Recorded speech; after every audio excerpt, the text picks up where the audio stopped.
India TV 9 news Maharashtra.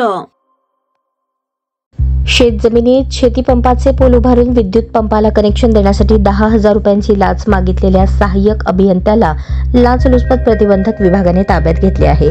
Digvijay Abasaheb Jadhav, पद सहाय्यक अभियंता वर्ग 2, नेमणूक महाराष्ट्र राज्य वितरण कंपनी, कार्यालय जेऊर, तालुका करमाळा, जिल्हा सोलापूर असे त्या अभियंत्याचे नाव आहे।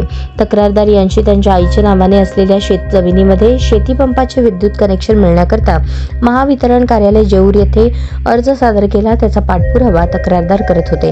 तक्रारदार यांच्या आईच्या नावे असलेली शेतजमिनीमध्ये शेतीपंपाचे विद्युत कनेक्शन करता महावितरण कार्यालय जेऊर यांच्याकडून विद्युत पोलची उभारणी करून विद्युत कनेक्शन देण्याकरता दिग्विजय आबासाहेब जाधव, पद सहाय्यक अभियंता यांनी तक्रारदार यांच्याकडे 10,000 रुपये लाचेची मागणी करून सदरची लाच रक्कम स्वीकारण्याची संमती दिल्यावरून लाच मागणीचा गुन्हा दाखल करण्यात आला आहे।